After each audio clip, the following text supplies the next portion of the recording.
연담 김명국. 김명국이라고 하면은 사람들이 그 호인 연담이나 취용에 대해서 많이 아실 만큼 기이한 행동을 한 화가로 잘 알려져 있는데요. 당시에 천인 출신이었는데 도화서 교수까지 올라갔던 화가입니다. 그만큼 그림 실력이 뛰어났다는 거죠. 거칠고 신비한 선인도, 달마도와 같은 그림을 많이 남긴 화가입니다. 1636년에 김명국의 직위는 도화서의 교수였습니다. 가장 전성기에 그러니까 일본에 간 거겠죠.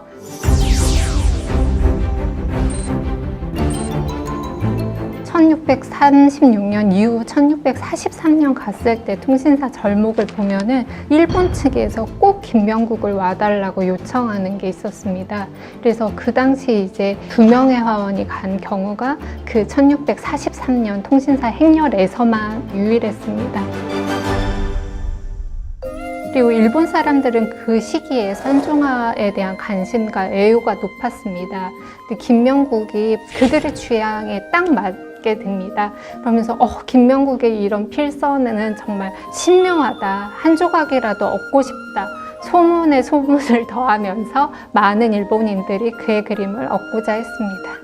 밤새도록 너무 서화구청이 많아서 고통스러워서 김명국이 울었다라고 적혀 있거든요.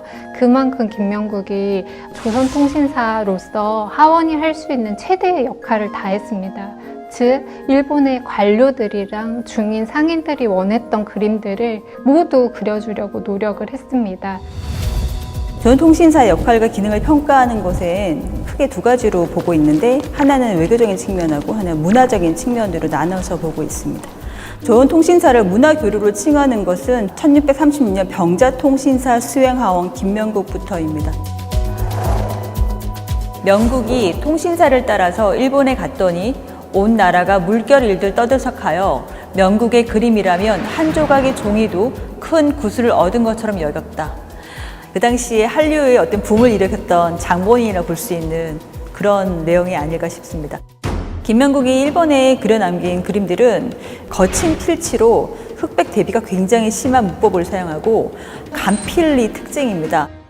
먹을 잠깐 묻혀가지고 일필에, 단필에 그렸던 그게 바로 이 김명국의 그림이었기 때문에 굉장히 일본인들을 매료시킬 수밖에 없었다 볼 수가 있습니다.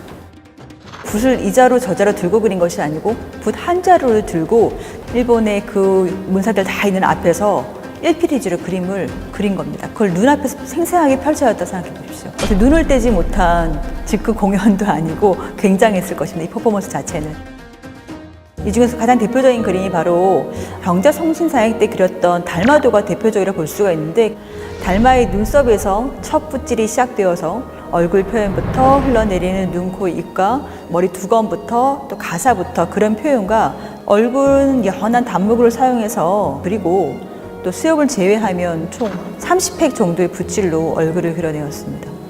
이러한 것들이 느껴질 정도로 굉장히 간필하게 그림을 그려서 김명국의 실력이 그대로 화선지 한 장에 다 보여지는 그런 작품이 되겠습니다.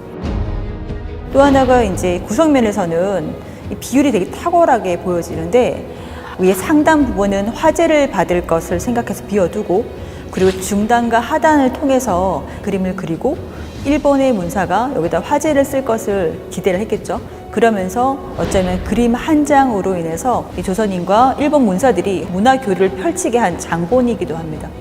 그림 상단에 비어있는 그의 작품을 단순하게 보이지만 이건 놀라운 결과를 초래한 것으로 실로 문화 교류의 장을 그로 인해 시작됐고 또 완성시킨 업적으로 볼 수 있습니다.